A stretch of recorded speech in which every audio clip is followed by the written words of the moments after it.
जेसुसको हातको मोसनहरू राम्रै फिल भइरहेको थियो। उसले 0 हान्यो नि त सुरुमा यो, अनि मैले 0.5 हान्छ भनेको थिएँ नि त।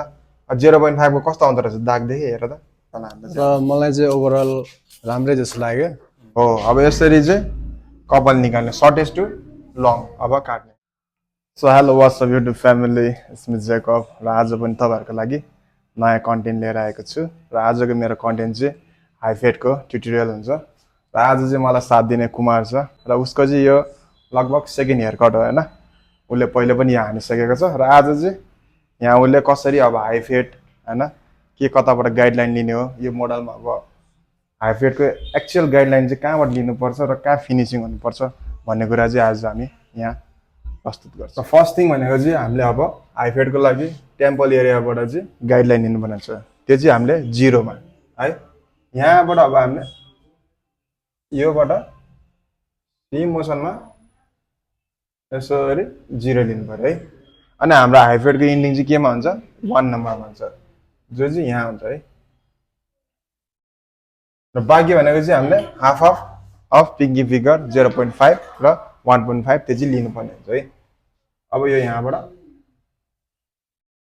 यो 0.5 र यो 1 भने चाहिँ 0 र 0.5 लाई ब्लेन्डिङ गर्ने के थियो हाम्रो 0.2 होइन त। 0.5 र 1 लाई ब्लेन्डिङ गर्ने के थियो हाम्रो 1.5 है।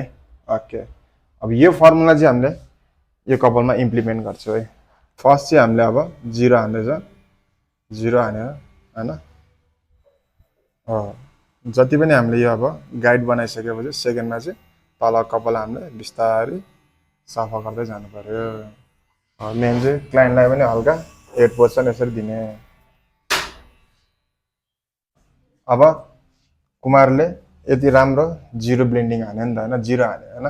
अब यसपछि केमा जानु पर्यो हामी 0.5 है। 0.5 कतिमा जानु पर्यो हाम्रो हाफ अफ पिङ्की फिङ्गर है। यो पिङ्की फिङ्गरको हाफमा जानु पर्यो भन्नुको मतलब उसको अब यो टेम्पल लिएर चाहिँ यति यतिसम्म चाहिँ के हुनु पर्यो 0.5 हान्नु पर्यो, र सेम बेसमा है। सेम बेसमा। Okay, continue. 0.5 nice nice nice scoping nice.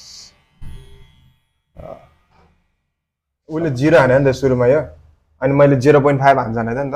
0.5 को कस्तो आउँदो रहेछ दाग देखेँ हेर त, यस्तो आउँछ।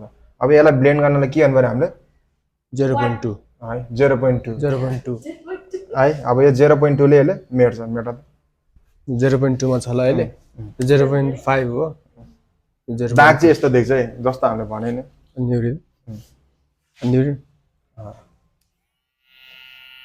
नाइस। अनि मेटेन भने फेरि बढाउँदै जानु पर्यो। अहिले अलि मेटेन हैन, अब अझै बढाउनु पर्यो। अब 0.3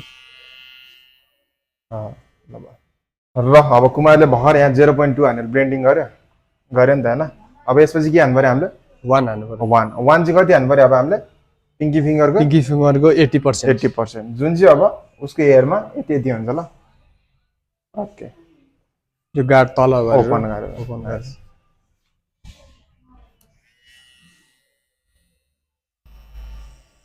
नाइस।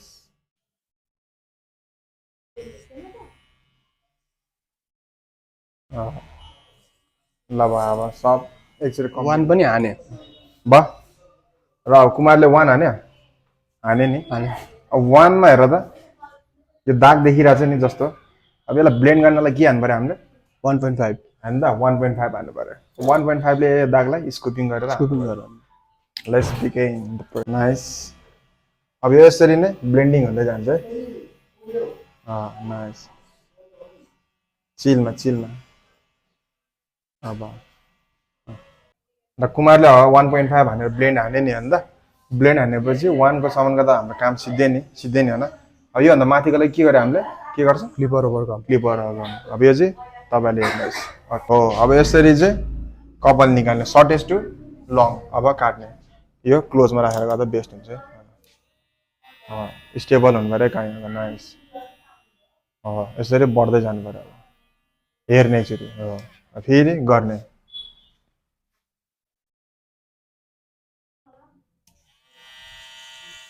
नाइस।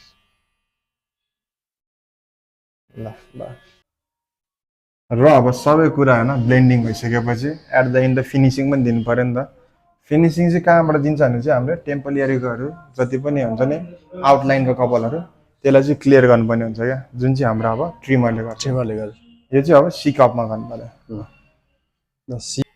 नाइस। अब त्यसलाई क्लियर चुच्चोले नाइस।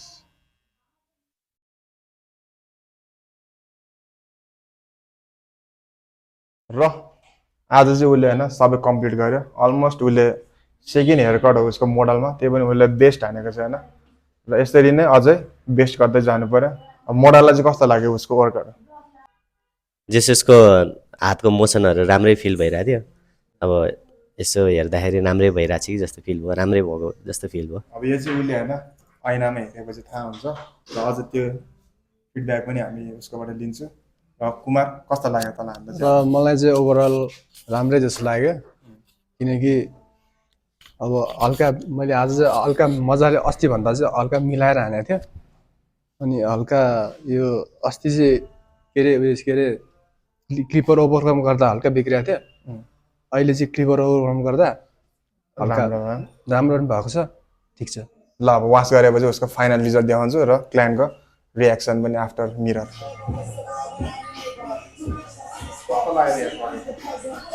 राम्रो भएको छ, जस चित्त बुझ्दो भएको छ।